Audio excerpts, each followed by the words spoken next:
Columbus's first oceanic crossing was the most fateful voyage in human history.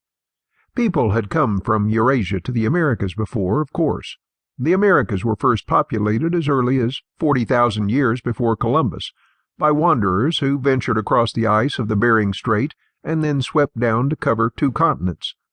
Polynesians may have been the next to venture from the Old to the New Worlds, landing on South America's western shore. Much stronger evidence suggests that Vikings, led by Leif Erikson, crossed the Atlantic as far as Newfoundland around 1000 A.D.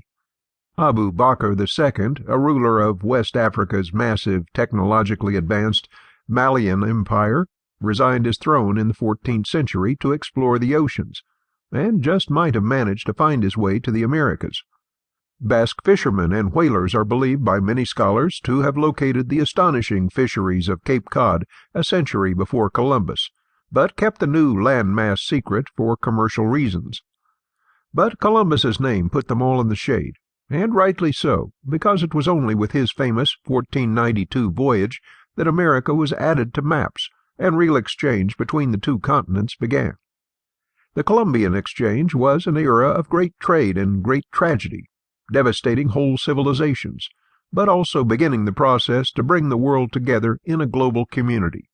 The transfer of plants and animals that began in 1492 fed entire nations and drove others to the brink of extinction, reshaping the face of the planet.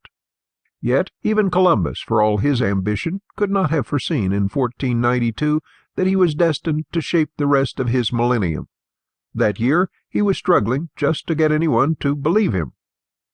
It's easy to see how little faith the Spanish crown had in his chances by the size of his fleet.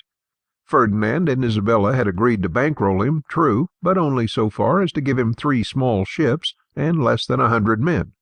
One was named the Santa Maria, another the Santa Clara, and the name of the third has been lost to history.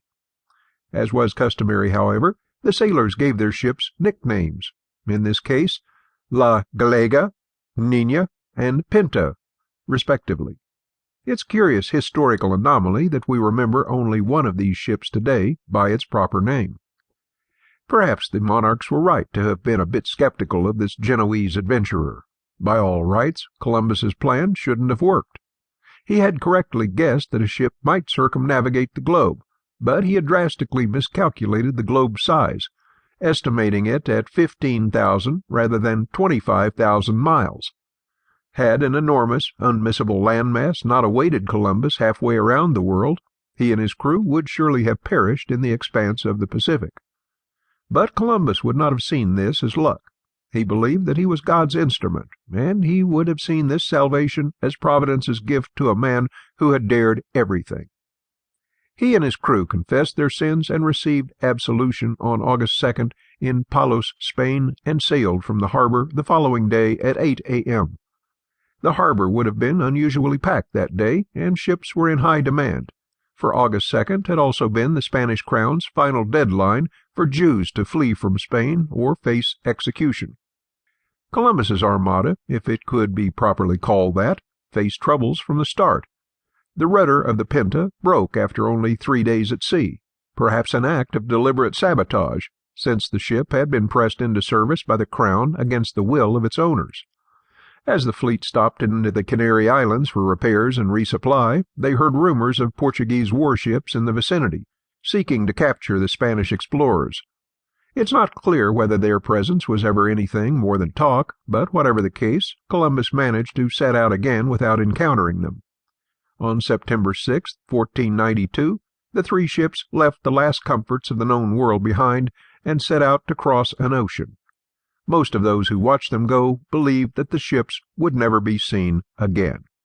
It wasn't because they believed Columbus would fall off the edge of the world, as popular myth has it. They simply and reasonably believed that setting off onto an unknown, endless ocean was a fool's errand, probably a fatal one. But then Columbus showed his real genius for exploration.